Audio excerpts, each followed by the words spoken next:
Hi everyone, and welcome back to my channel. Hope you're doing well. My name is Anna and I am a knitter and maker living in Seattle, Washington. And today I want to talk to you about all of the things that I worked on in the month of May. I've got sewing, knitting, spinning, and some acquisitions to show you at the end. So yes, that is what we're going to chat about. May was a pretty good month. I feel like I did a lot of different crafts, kind of was able to spread my time across different things and enjoy a little bit of everything. I did my usual knitting. I also got some sewing projects done that I'm excited to show you. And I've been working a lot on my spinning, trying to improve my technique, learn some new skills, which I've been able to do with the help of Craftsy, who is the sponsor of today's video. Craftsy, for those of you who are not aware, is a really great online resource for all things creative. It's an online community of creative makers with like-minded attitudes where members can find inspiration, advance their skills, learn new things, and discover new hobbies. So Craftsy offers online courses. They have over 2,000 classes for makers of all skill levels across tons of different categories like knitting, cooking, sewing, painting, spinning, weaving, drawing, yoga, whatever you can imagine, basically.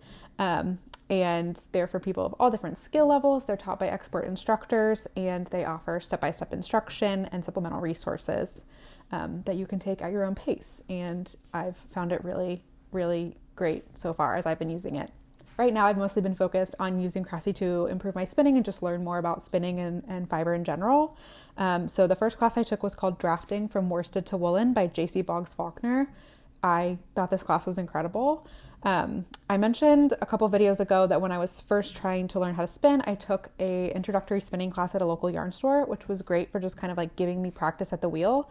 But I feel like this class was really great at supplementing a lot of what I learned in that class. I learned about like how wheels are set up, different ratios, which I didn't really kind of understand from that first initial class that I took in person.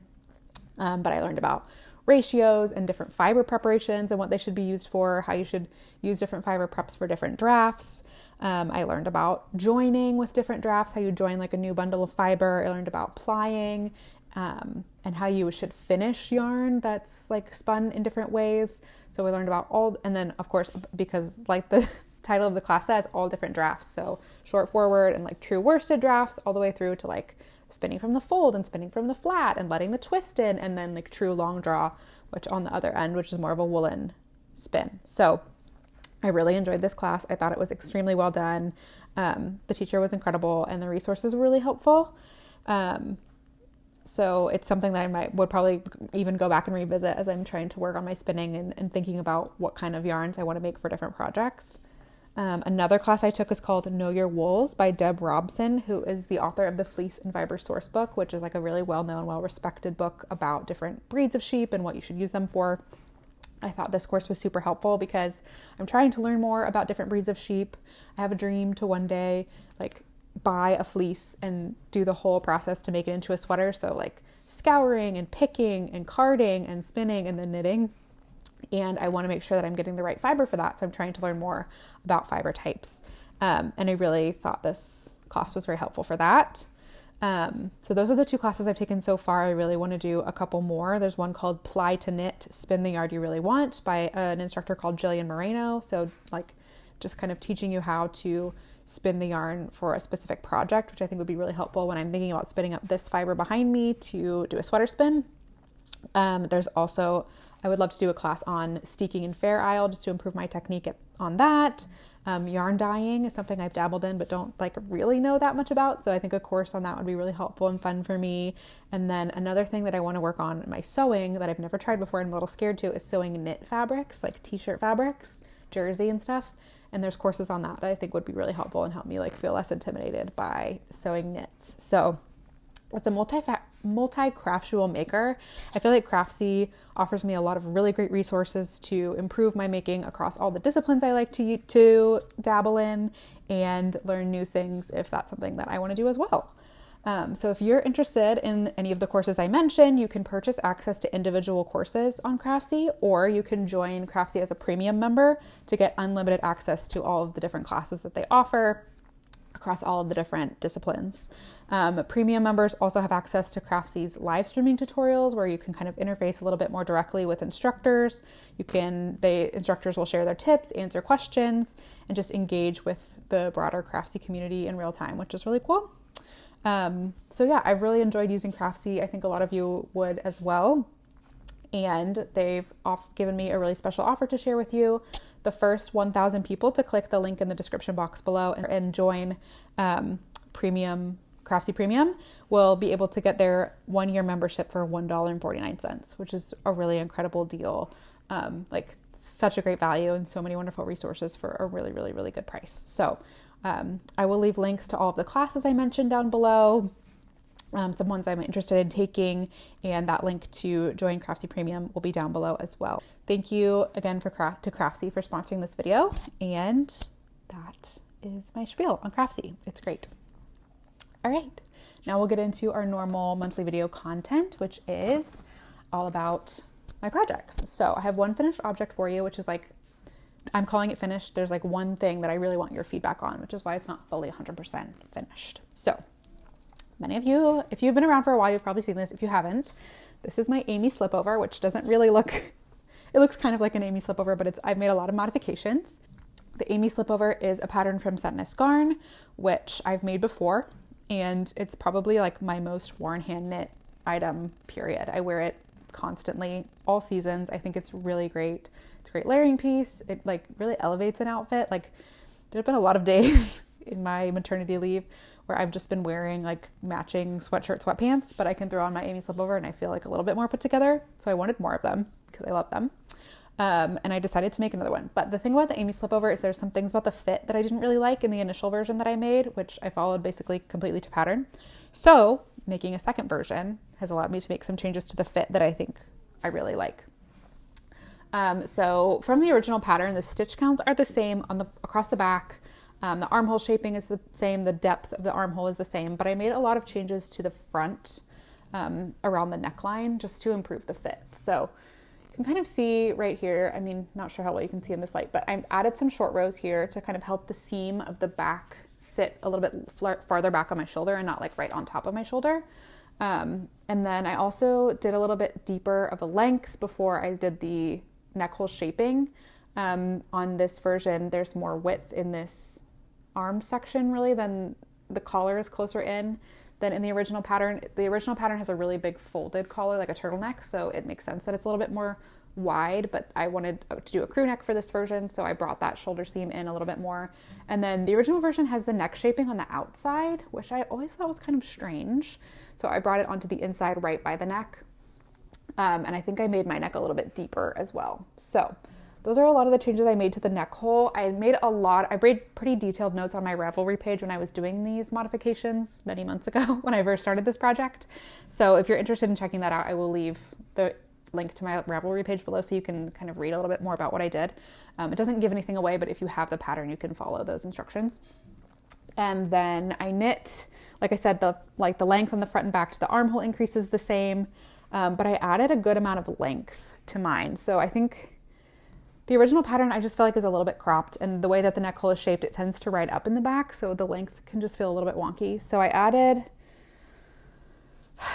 I did about 3 inches more of stockinette than it recommends in the pattern, and then I made my bottom ribbing 3 inches. I know. The pattern is written in centimeters, so I'm not quite sure the difference, but overall I think mine is probably about 3 to 3.5 inches longer than the pattern recommends. So it doesn't hit like, I feel like my original one hits kind of like at a high-waisted jeans level. This one hits more at like a hip bone level.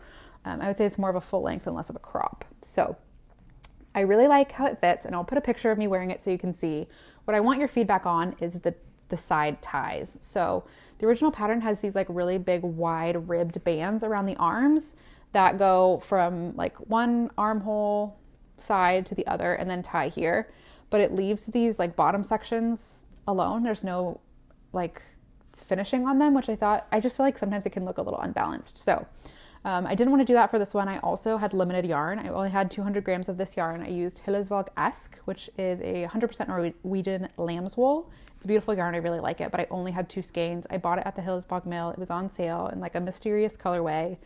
So I bought what they had, and I've been sitting on it for a while and realized I could use it for this, but had to make some modifications to make the yarn work. So the collar is not a double folded turtleneck, and I'm not doing the ribbing just to kind of conserve yarn. And it actually took less yarn than I thought. The whole body section of this took about 180 grams of Hellesvåg ask, which is less than 600 meters, I want to say. So pretty conservative on the yarn, like doesn't use a lot of yarn. And then I had 20 grams left of my yarn to figure out what to do with the ties. So I initially was just going to do I-cords, which is what we have left on this side. But when I finished them, they just seemed really skinny and like a little out of proportion. So I'm not sure about the I-cords. I could do a wider I-cord, like more stitches. This is a 3-stitch I-cord. I could do like a 4 or 5-stitch I-cord, but I hate making I-cord, and I've already made 6 feet of I-cord, and then decided I wasn't sure about it. So that's an option, is to do the I-cord. And if I stick to the I-cord, I'm going to do a second set of ties. So there's one up here and maybe one a little bit further down. Interested in your thoughts on that. But as soon as I finished and sewed on the I-cords and tried it on, I was like, wait a second, I have a better idea, which is this. These are just some like little garter stitch strips that I made to kind of replicate this detailing that's on the outer edge of the slipover going all the way down.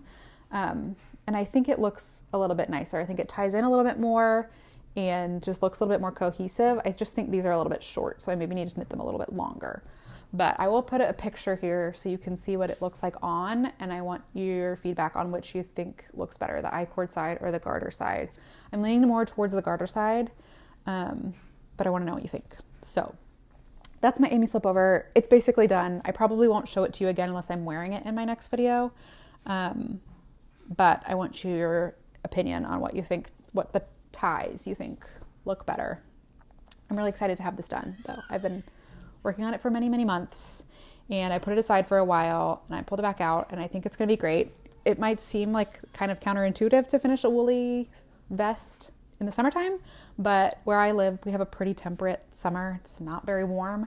And this is the kind of thing that could be really helpful on like a cooler summer day over just like a plain t-shirt, even like a white short sleeve t-shirt, just to add a little bit of warmth and a little style element. So I'm really excited to have it basically done. I think it's really cute, and I'm excited to have it. And I might knit myself another one with some yarn that I'm spinning that I'll show you in a minute. So yes, that's my finished object number 1 and finished object number only. I have one work in progress to show you, which I had talked to you a little bit about last time. I showed you a swatch, and it is my sweater number 14 V-neck by My Favorite Things Knitwear. I decided on the sweater number 14 because I liked the looser gauge a lot more than I showed you a big swatch last time, and I was trying to decide between the Harlow V-neck or the sweater number 14. And I went for this one because the Harlow V-neck was at a tighter gauge, and I just thought it was kind of nice on a looser gauge, this yarn, which is discontinued unfortunately, but it's Cascade Area, which is a blown yarn. It's very similar to like Sendnes Garn Koss or Drops Air or Barocco Mochi, like that kind of blown yarn. It's merino alpaca in a nylon tube. But I think it's very cute. I've joined for the body, and I'm going to keep knitting the skein that I'm working on. And then once that runs out, I will do the neckline. And then I'll probably do the 2 sleeves and then figure out how much I have left for the body. I might be playing a little yarn chicken on this as well, which is par for the course for me. But yes, I'm knitting the second size because I think my gauge might be a little tight. It's a 16 stitch gauge. I think I might be getting a little bit closer to like a 16 and a half or a 17. So I'm making the second size so it still has plenty of ease, even if it ends up a little bit smaller than what it's supposed to be. And yeah, I'm really excited. It's a very soft yarn, which I'm liking. I just feel like I'm liking softer things lately. I'm kind of stepping away from my rustic yarns. I'm not abandoning them. I'm just giving them a break because I have my baby close to me a lot, and I don't want the scratchy yarns to kind of irritate her sensitive skin. But I love my rustic yarns, and I will continue to use them. So maybe when she's a little bit bigger and I'm like not holding her all the time, it'll be easier for me to wear a little scratchier stuff or when I go back to work. So yes, this is where I'm at. I'm going to the movies tomorrow, which I'm excited about. I haven't been to the movies since the baby came. So I'm going to take this and work on the body during the movie and see how it comes out. But yeah, I'm really enjoying this. I'm not like super, like I don't feel like I need to have it done anytime soon because obviously it's a long sleeve alpaca and wool sweater. So like maybe not the most practical for summertime, but again, like I'm going back to work soon. And so I'll be working in an air conditioned office or in my basement, which is pretty cool. So it'll be nice to kind of have like a looser gauge but comfortable soft layer to throw on, or like cooler nights, you know, we have those here. So yeah, that's my work in progress. The only thing I'm really knitting on right now. I did swatch. I talked to you guys last time about using this yarn to make a mini mock neck by Jessie Made. And I did a swatch and my gauge is too tight. So this is like a 100% wash merino hand dyed by a dyer that's not dyeing anymore. But I just have the one skein and I did this little swatch, but unfortunately I think my gauge is too tight. And I don't know if I want to knit it on a larger gauge because it will be gapier. And this is again like a negative ease kind of garment. And so I don't want it to be super sheer. So I wanted to ask your thoughts if you have made this. 24 stitch gauges for a fingering weight yarn feels a little bit light. So I just want to know, like, does it work? Is it see-through? I'm torn because if I don't use this for a mini mock neck, I'm not sure what else I'm going to use it for. Like I really like this yarn and I want to use it for a project that I will wear. I could use it for something for Caroline, but I selfishly kind of want it for something for me. And because there's no nylon in it, I don't really want to use it for socks.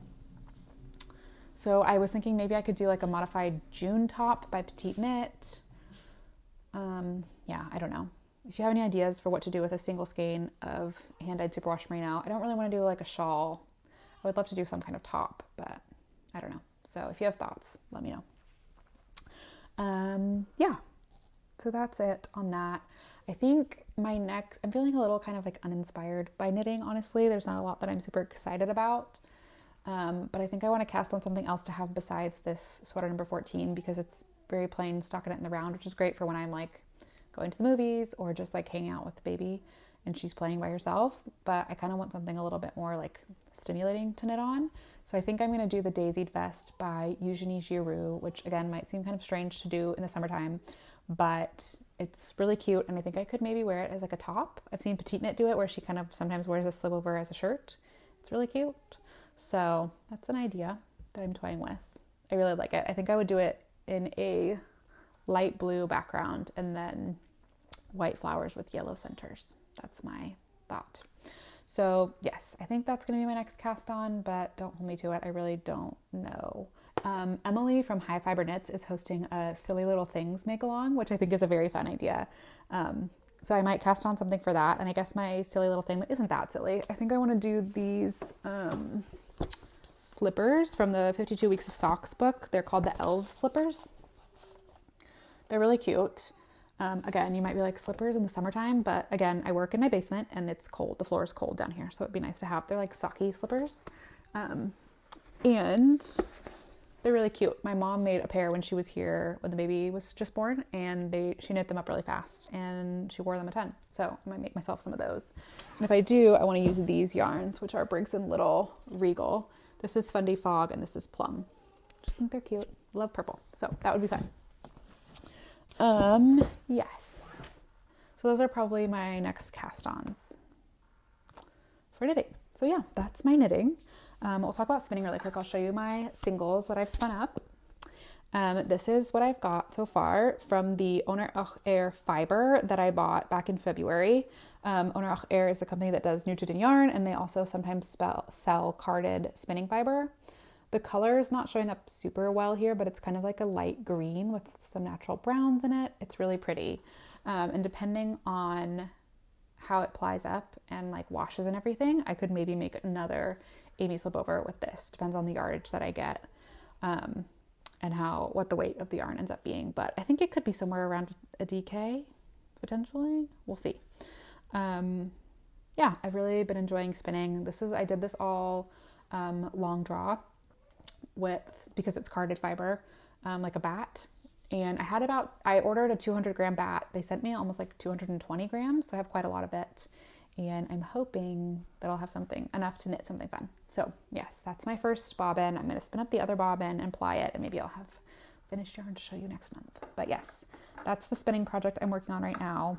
I've been really enjoying spinning and I want to do more of it, but I only have 3 bobbins. So I can really only work on one spinning project at a time, where I do like spin 2 singles on each bobbin and apply them together on a 3rd bobbin, which is probably a good thing. I really only need to be working on one project at a time. But maybe in the future I'll get myself a few more bobbins because sometimes you just need to change a pace. So yes, okay, that's my spinning and my knitting. The other project I wanted to show you, which is basically a finished object, it's not like 100% finished, but I'm probably not going to show it to you again, is it sewing. And it's this. You're not going to be able to see it really well, so I'll put a picture of me wearing it over here, but this is my bubble frock, which is a pattern by someone who I don't remember, but I'll put it here so you can see. And it's just this very gorgeous, very structured yellow dress with a beautiful big full skirt that I've really enjoyed making. I made it to wear to a wedding that I'm going to in July. And I feel like it's going to be like my re-entry into society as like a fully fledged human being, where I can feel like put together again and go to this fun event with friends and celebrate a friend who's getting married. So I'm really excited about it just because, you know, I haven't been doing a lot of social things recently, but yeah, so that's why I made this dress. I just wanted to have like a nice dress to wear when I go back out and do fun things with people again, instead of just sitting in my house with my baby. So yes, I'm really excited about this. I think it turned out really pretty. It was actually pretty easy to sew. It looks kind of complicated, but to actually sew it together did not take very long. I feel like a beginner, like maybe not your first sewing project ever, but this is not that hard to tackle. The only thing I also feel like I've done a really good job of making the finishes really nice. The only thing I'm a little bit annoyed about is that on the back, on this one side, the interfacing is kind of bubbling. So I don't know if I just need to iron it again to get that to lay flat. If anyone has tips, let me know. I'm a little bit annoyed about it because it's only on the outside. The inside is not having bubbling. So that's a bit irritating, but we'll see. I'll try and fix that. If you have any tips, let me know. But yeah, I just need to do a couple more things that I'm probably going to hand sew, like tacking down the lining on the inside. I want to do that by hand just to make sure it turns out nice. And then I need to hem everything. But yeah, I did end up lining this. I was trying to decide if I was going to line the skirt or not. I ended up doing it. I'm glad I did. This dress itself, as you can see in the picture, is really long, but the lining goes like just to about my knees. So it's not as heavy. And I just use like a very inexpensive cotton muslin to do the lining. So yeah, I need to add the hems. I ended up making mine a little bit longer than the pattern calls for, not on purpose, but I actually really like the length that it turned out to be. But yeah, I'm really happy with it. I think it's really pretty and I'm excited to wear it and get like dressed up. It makes me feel like a princess. So I really like it. It's very fun. Yes. Okay. That is my finished sewing project. I have actually one more that I forgot to bring down and I don't want to go grab it, but we'll put a picture of it here. I've seen a lot of tops like this, all over like ready to wear stores. I've seen them at like Target, Madewell. They're really cute. This like kind of boat neck, wide strapped tank with an A-line shape. And it seemed like something I could make pretty easily. So I made this version, which is kind of a toile, in this fabric that I got at a thrift store. I got like a huge bolt of this fabric, so I use it to kind of toile a lot of stuff. And I made the size medium of this pattern, which I will put the name of here. I found it on Etsy and it was like half off on sale. It was like a $5 pattern, which is really good for a sewing pattern. So I made the top. It ended up being a little bit small, so I think I'm going to make it again in the larger size, which is a bit annoying because I actually put a lot of effort into this toile. I like did French seams and like hand sewed all the buttonholes because I hate the buttonhole on my sewing machine. And it's double lined because the fabric is quite thin, so I wanted it to be like a little bit sturdier. It turned out a little small, so that's annoying, but I'll just make it again in the size up, and I want to do the shorts for it as well. So yeah, that's my plan. I want to make a couple more pairs of shorts just to have like some comfy flowy shorts for the summertime. And yeah, so I've been really enjoying sewing. It's a nice change of pace from knitting. It's more suited to the summertime, I think, because I'm not really a summer knits kind of person. I don't really wear the summer knits that I have, so yeah. Although I did go into La Mercerie on Bainbridge Island this last weekend. I was visiting a friend out there and it just like popped in really quick because they've just moved to a new location and I wanted to check it out. I had to go really fast because I had to catch my ferry back home, but I was looking at their whole wall of, sorry if you can hear the baby, she's with her dad, their whole wall of Knitting for Olive, and they have the new Knitting for Olive cotton merino colors in, and the blueberry ice cream color is very cute. So I might make something with that. Anyway, that's maybe my only like true summer knitting plan. So yes, okay, enough about making. I want to show you a couple acquisitions before we finish up. They're all fiber related. Yes, so the first one is a very, is a very special acquisition. I follow this lovely girl on Instagram called Victoria Rowden Knits. And she's kind of on this fun adventure of learning more about fiber and spinning and prepping fleeces. So like scouring, carding, picking and carding her own fleeces, or like, fleeces from scratch, hand processing them basically. And she posted a little giveaway on her Instagram. So I entered and I won, and it was very exciting. Never won anything on Instagram before or on YouTube. But she sent me 4 beautiful bats of fiber that she prepared. So they're 25-gram bats of hand carded or hand processed fiber, and they're 4 different breeds. So this one is BFL from Montana. It's incredibly silky and soft. So beautiful. I've spun a little bit of BFL before, like a little sample, and I really enjoyed it. So I'm excited to spin up some more of that. This one is Cormo from a farm in New York, which is like so fluffy. It feels like cottony almost. It feels a lot more dry than this. Kind of see the difference between them there. The next one, this one's really interesting. This is BFL Shetland and Gotland cross. From another farm in Montana, and it's like, so you can see like in the light, it's got a really big halo. I think that's the Gotland, which is a really long staple fiber. But like compared to this, like, do you see how, I don't know, it looks like it's got super mega halo. So I'm excited to spin this and see how it turns out. And then the last one is Tunis from a farm in Tennessee, which is really cool. This is a endangered breed, like a rare breed. So one that's not really like farmed very widely and kind of endangered. So I'm excited to spin with this and see if I like it. Sorry for the disruption. Baby was frustrated. She wanted her mom, and I picked her up and she spit up on me. So just ignore that. But we're almost done. So I just want to finish up. Those carded bats are beautiful. I'm really happy with them. If you don't follow Victoria already, I will link her down below. She has beautiful content all about spinning and preparing fibers. So you should check her out if that's something you're interested in. Okay, the last acquisitions I have are from Fiber Fusion Northwest, which is a little fiber festival I guess not little, it's a fiber festival in Washington that always occurs on the first weekend of June. And I would say it's very kind of farmy, fiber focused. There's like a fleece show, and there are live animals you can see. And there was so much spinning fiber. I've gone a couple years in a row now. I think this is my 3rd time going.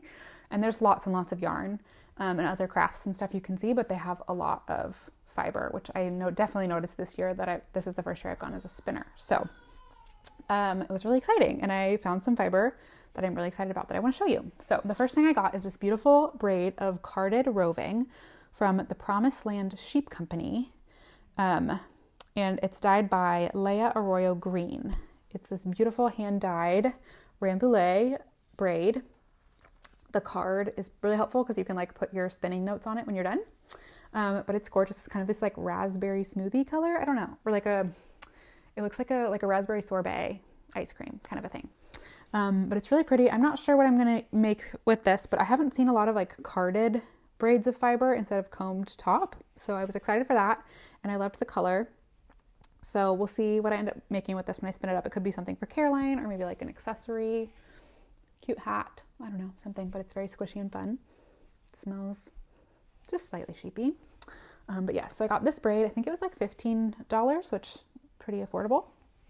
And then the other thing I got, there were these really beautiful bats of alpaca that I was admiring that were really well priced. It was like $20 for like 6 ounces of beautiful carded dark brown alpaca fiber.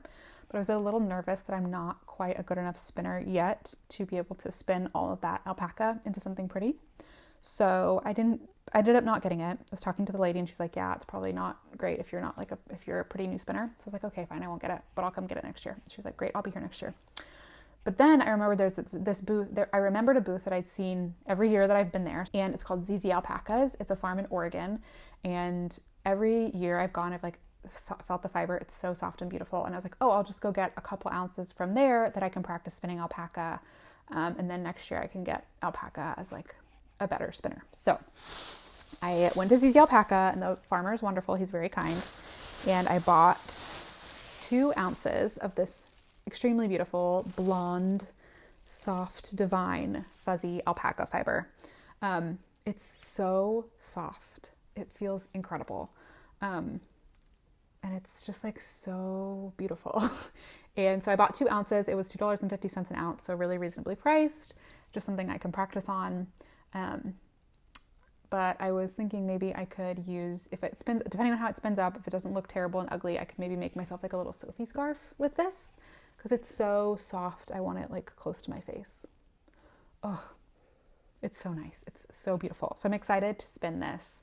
It's going to be tricky, I know, because it's really slippery and the staples are kind of long, but I think I just need to do a higher ratio on my wheel and I should be able to do it. We'll see. It'll take me some, I'm sure it'll have a learning curve, but I'm excited to try it out. So yeah, that is all of my spinning related acquisitions. I promise I'm still a knitting account, but I have just been really enjoying spinning lately, learning more about it, getting better at it, learning new skills. So I will keep spinning, but I do really want to knit with the yarn that I spun. I have spun a couple skeins of yarn, but I haven't knit with any of them yet. So I think that's important that I try that before I spin a ton more, so that I can kind of get a feel for the yarn that I've made and see what I like and don't like about it and make some adjustments. So yeah, that is it for my spinning. I'm gonna put this back because it looks a little unbalanced behind me without it. Great, that's my fiber bin. So yeah, that is really all I have for you today. It's a good multi-craftual month. I feel like next month will be pretty similar. Not sure, honestly, what I'll have knitting-wise to show you, what I'm going to cast on. We'll see what strikes my fancy, but I'm sure I will have more spinning. I would really like to have this fiber done like in a skein to show you next month, because I've enjoyed spinning it. And yeah, I'm sure I'll have some more sewing to show you as well. So that is really all I have to say. I guess life-wise, I am about to go back to work. I have 2 more weeks of maternity leave, which is very sad. But I am excited to kind of like do something that challenges me intellectually again, because I've really liked spending time with my baby. Obviously, she's wonderful, but I'm excited to kind of interact with adults a little bit more frequently. I'm still a little apprehensive about like not being with her all the time, obviously, but she will be fine. And I will still be with her most of the time. But yeah, that's like the big thing for me. So I have 2 weeks until that happens. I'll let you know how it goes next month. If it goes really badly, I might not have much to show you, because I think it's going to also like take up some of my knitting time. Although I'm not really doing a ton of knitting during the day because I'm spending all of my time with my child. So I will have some time to knit on my commute on the days that I have to go into my office, and maybe during meetings. So we'll see. Maybe I will end up with more knitting time. We'll see. But yes, that is kind of the big thing for me. I've really enjoyed my maternity leave. I really enjoy being a mom. So I'm sad to leave my little girl, but she will be okay. She'll be with her dad. She'll be with her babysitter, who we trust very much, and she'll be okay. But if you have any tips, anyone who's been a mom and gone back to work and like had to leave your baby, I'm nervous. Let me know if you have any tips. So yeah, that's the big thing for me, the kind of like thing that I'm focused on the most, but it will be fine. Everything will be fine. Otherwise, she's the best. I love her very much. And being her mom is so much fun. So yeah, that is really all I have to say today. I hope you have enjoyed the video. Please check out Craftsy if you're interested. Thank you again to Craftsy for sponsoring this video. It's a great platform, a great resource. So click the link down below to get a year of premium membership for $1.49. And with that, I will leave you. So thanks again so much for watching. I really appreciate you all. Your comments are lovely, and I will see you again very soon.